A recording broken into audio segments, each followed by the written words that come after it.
All right, our traditional pie chart. You see the blue portion? That's what I, as a member of Congress, what every member of Congress, that's all we get to vote on, unless it's a budget reconciliation, and therefore we're allowed to talk about mandatory spending.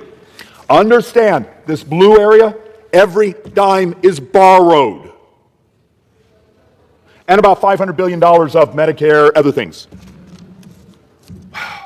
We had actually, I think it was a year ago, because that's the date I had, I think we had multiple months where we had to borrow money to pay for our borrowing.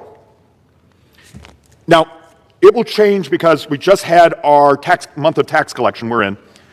But if you do the first 6 months of this fiscal year, for every dollar that came into this government, we spent $1.47. But yet, the philosophy around here is no one ever got unelected by spending too much money. And it's true. You know, I'm running for governor in Arizona. I've given up on trying to save Congress. And I will meet incredible people that are stressed out of their mind. They are poorer today than they were in past years because of inflation, and wages haven't closed that gap. And then you talk to them about why was there inflation. And I would argue it's the scale of the spending, it's the scale of the borrowing, the lack of fixation on things that raise productivity, because wages go up. Remember your high school economics class. What are the two things that raise wages?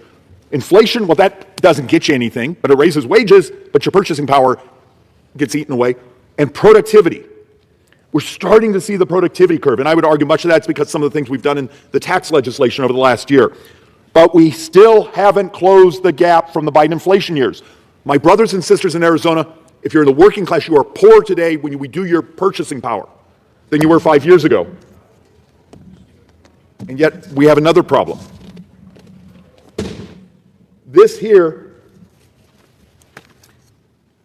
is the demographics update from the Census Bureau of the United States. If you dig through it, it basically will tell you a prediction that sometime in the next 5 years, the United States almost goes to negative population growth. It will tell you at this moment, we are pretty much at zero or flat population growth. And I'll get some people go, oh, that's wonderful. Great. You tell me how to finance your Social Security and your Medicare, because those are designed as pay-as-you-go programs. Today's workers pay for today's recipients. You earned it. I got to figure out a way to finance it. And when I get my Democrat colleagues that say, oh, we'll just raise taxes. Think of this, 2032, 6 years from now, Social Security and Medicare trust funds are gone. So 2033, 7 years from now, just to cover that shortfall, our rough estimate is $638 billion of tax hikes. For that 1 year, and the next year it's more, and the next year it's more, and the next year it's more. You run for United States Senate. In your first term in the Senate, the trust funds are gone. During the next presidential term, the trust funds are gone. The math is so much easier if we step up and deal with it today, because we actually get a few more years of actuarial math. I would argue the fact we don't deal with it is absolutely immoral. The fact that when I walk into the political meetings and you almost get booed because you got to stop telling people the truth about the math. So let's go talk about more shiny objects, more things to enrage you, more things that basically are tabloid television to distract you from the fact that I think during this speech we're going to borrow another $250–300 billion, or excuse me, $1 million. Because if we're borrowing about $88,000 a second, that's like $270 million an hour. I mean, it's insane. So let's actually walk some more through this. Last week was tax day.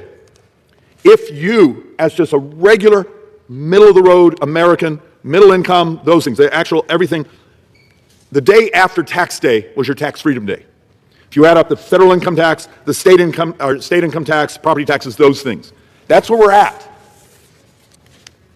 How do you build an argument that we have a spending problem when in 3 years, the majority, actually less than 3 years, the majority of our spending goes to our brothers and sisters who are 65 and up? It's a demographic problem. Back to what the census was telling us. We got a math problem. And it turns out it's not Democrat, it's not Republican, it's demographics. Now, I believe the Democrats absolutely refuse to tell the truth. We'll tax rich people. And then I come here and show the math saying you can take every dime from every ultra-rich person in America and you can only pay for 9 months of operating this government. You can actually do every tax that's been offered by Bernie Sanders and Elizabeth Warren, and it actually produces about 2% of GDP. So far this fiscal year, we're borrowing almost 8% of GDP. Anyone see a math problem? But rage is a political tactic. Welcome to what the political class lives on. And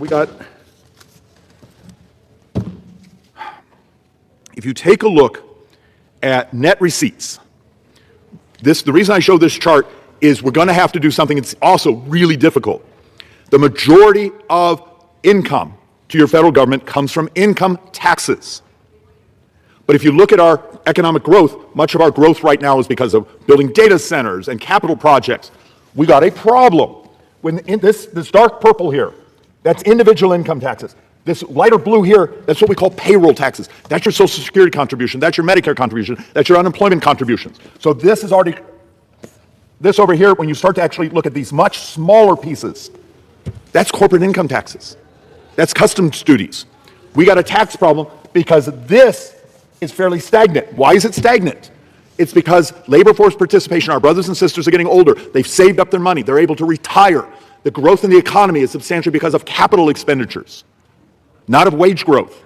So we got to cap what we call an income tax stack, income to government's problem in the formula. But yet you look at our outlays, and I know this is sort of crazy to look at, but this is Social Security, that's obligated. Remember, every month we have to borrow.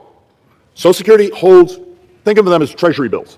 They hand them over to to Treasury. Treasury cashes them in, gives Social Security money. We pay interest, actually it's a fairly decent interest rate, back to the trust fund, back to Social Security. That's what runs out in a little over 6 years. But you start to look at this, you see this black line here? This is the spending that's absolutely just lives on the credit card. And why this is important, how do I get people to actually read? Go look at the CBO report from February. It basically says in 9 budget years, we'll have a $3.1 trillion running deficit.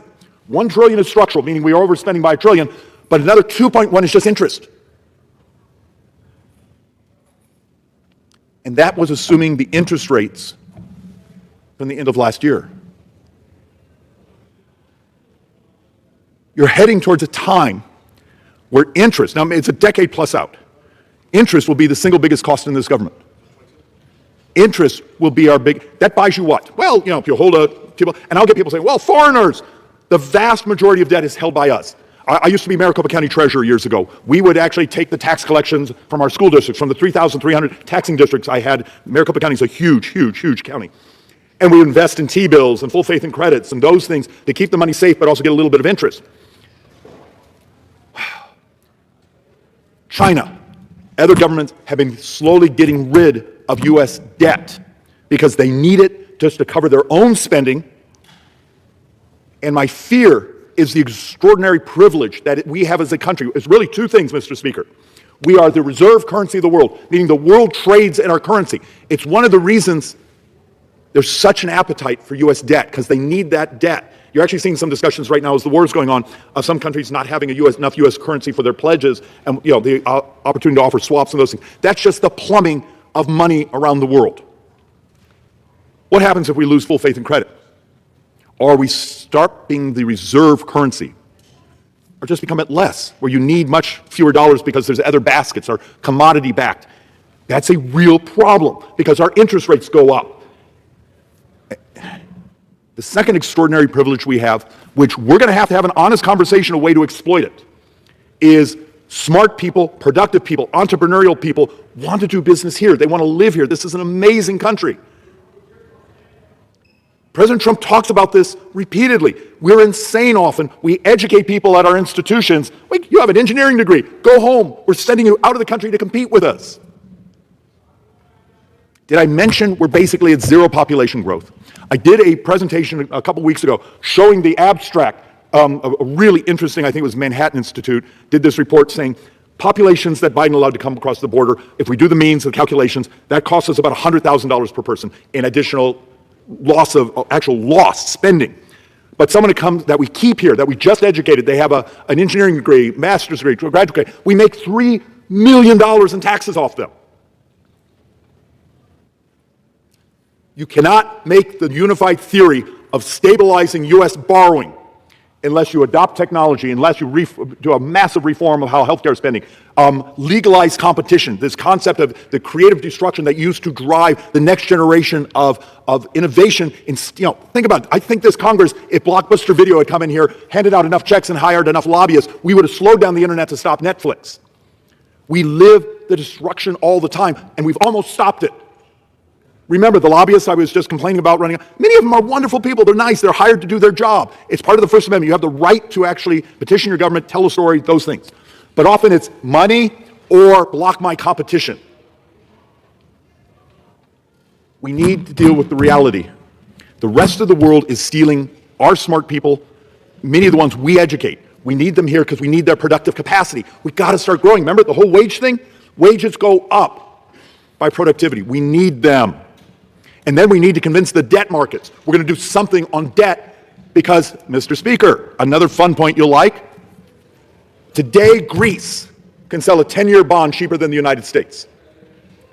So according to the world debt markets, Greece today and about a dozen other countries have a better credit rating on a 10-year bond, actually it's a 10-year paper, than the United States. Doesn't that tell anyone anything? Is anyone listening?